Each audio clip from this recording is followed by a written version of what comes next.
Here we are, Sunday, 26th of May.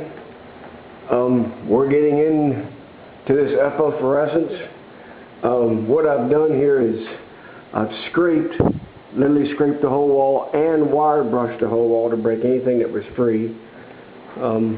We've done this to this exterior wall here in the bath area. In particular around the window you can see where it's been pretty deteriorated. What they did years ago, whoever finished this warehouse, they used drywall mud up here in the joints.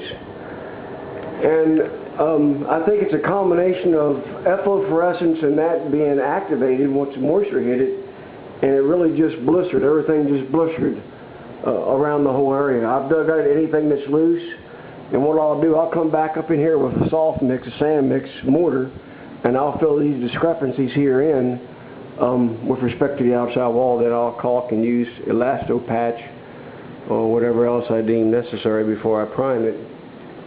But what I wanted to do, I just want to kind of give you guys a heads up. I took and tested an area here through efflorescence remover. Doesn't smell bad when it's contained by itself. When you put it on that brick, it smells almost like muriatic acid. So we're really going to have a lot of ventilation. We'll probably take and make sure that there's no leakage going down through the floor. I got one over here. You can see here a small crack here. I'll caulk before I even do that, because the water or the efflorescence is liquid. It will run down, and you got to let it set like 10-15 minutes and then sponge it off. Very toxic, very strong. Also got areas here at these hinges that I want to take and do a sand mix and mortar up.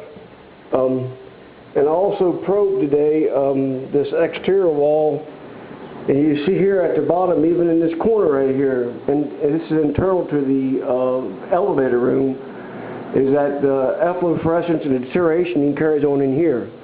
I'm not here to take and repoint the wall or reset it, but I will have to take and scrape and wire brush all these off, treat the area for efflorescence, as well as this bottom side. I don't know why, but it looks like the first 15-20 inches from the floor up, someone's took and tried to porge it. It must have been pretty rough years ago, but it's very flaky. A lot of it's flaky, more so than when you first meet it. The paint hides a lot of it until you probe it, you kind of find out. So we kind of got some areas here. It's almost like the areas up here that I denoted last week on the other video with respect to the drywall, no stop bead hitting the brick wall, and moisture issues really deteriorate materials and internally. So this is what we got here. We've got I'll just make a quick video here, pretty solid all the way down through here what I can see. You can see here another point here once you get probing it, and the cracks will tell you where it's at. It's pretty flaky. Again, all this is going to have to be scraped, wire brushed, and I'll treat it with efflorescence and then retake a mortar and go over top of it. All this down here is the same way. It's kind of spongy. So I'm going to dig that out to within reason, and what I mean by that is that if it's loose and I can tell that it's spongy, then I'll dig it out. But again, I don't want to repoint the whole inside this condo. As long as it holds paint and it's intact, I'm going to leave it alone. But it's quite a bit. You can just see here just the areas that I probe. And again, it's just the exterior wall. They've done point up. They re-pointed up the outside of it, which has stopped a lot of the moisture coming in. They put these new windows in. I'm assuming the installer sealed the outside of the window. Hopefully we won't get much water. It seems that they're sealed. I think he has. Again, I don't know that for sure. But we're just going to have taken once I get done scraping everything and digging it out, I'll take another video here. But you can just see, just probing it, it's just the whole bottom side of it's quite loose. And you can't take and put paint on top of that, even in the back here. I mean, I haven't even touched, but you can see the cracks. And I don't want to make much of a mess here. It's Sunday. I just want to take and try to get a strategy and a game plan going on for next week. And my goal next week is to extract all this loose stuff, just like I have in the laundry area.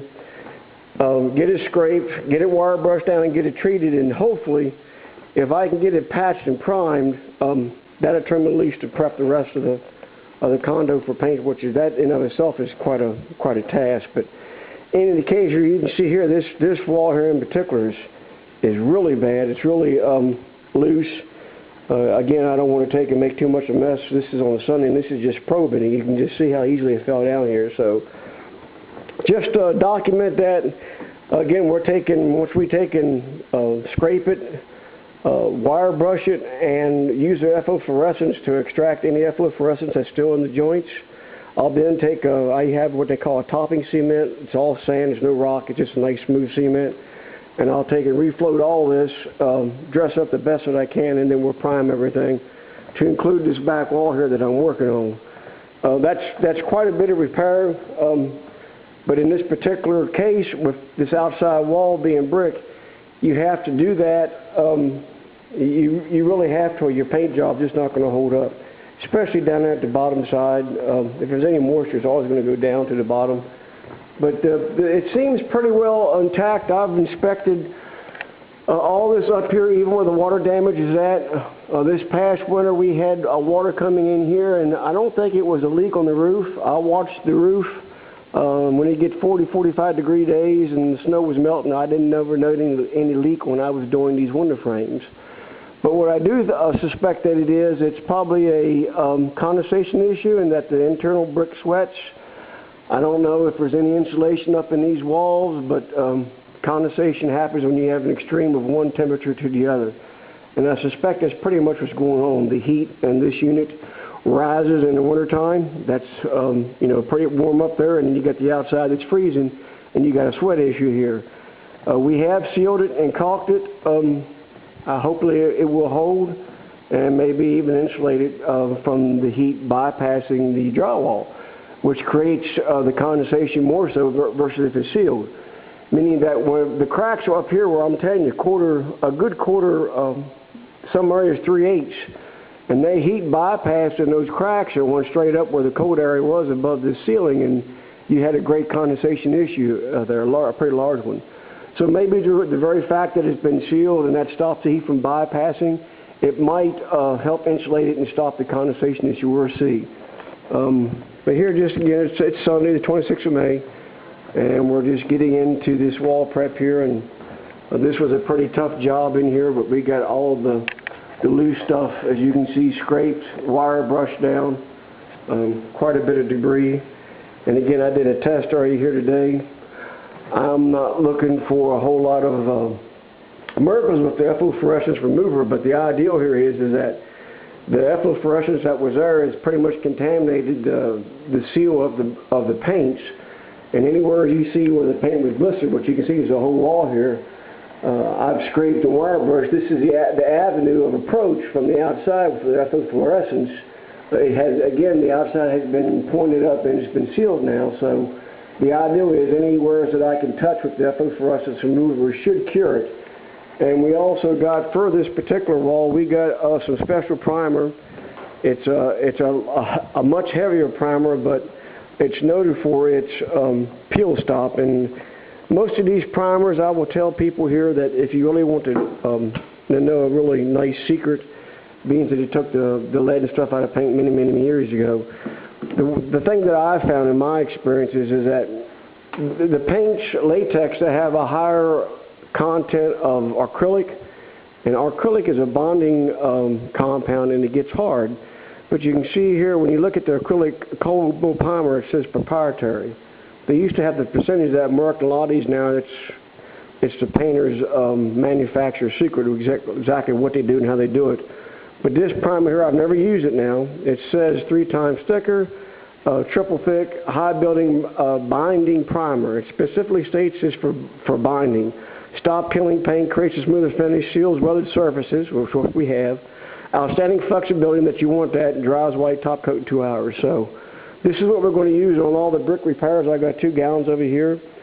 Hopefully I got 2 gallons.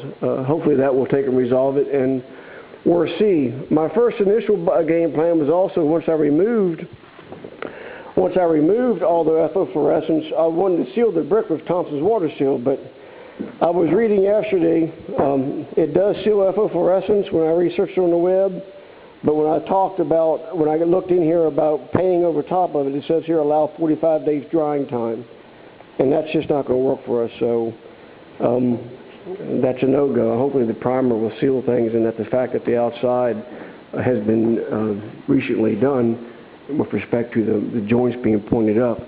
If it was my property, I would definitely take and put a sealer on the outside to keep the water from coming in and destroying the paint job against the brick on the internally. All right, you guys have a great day.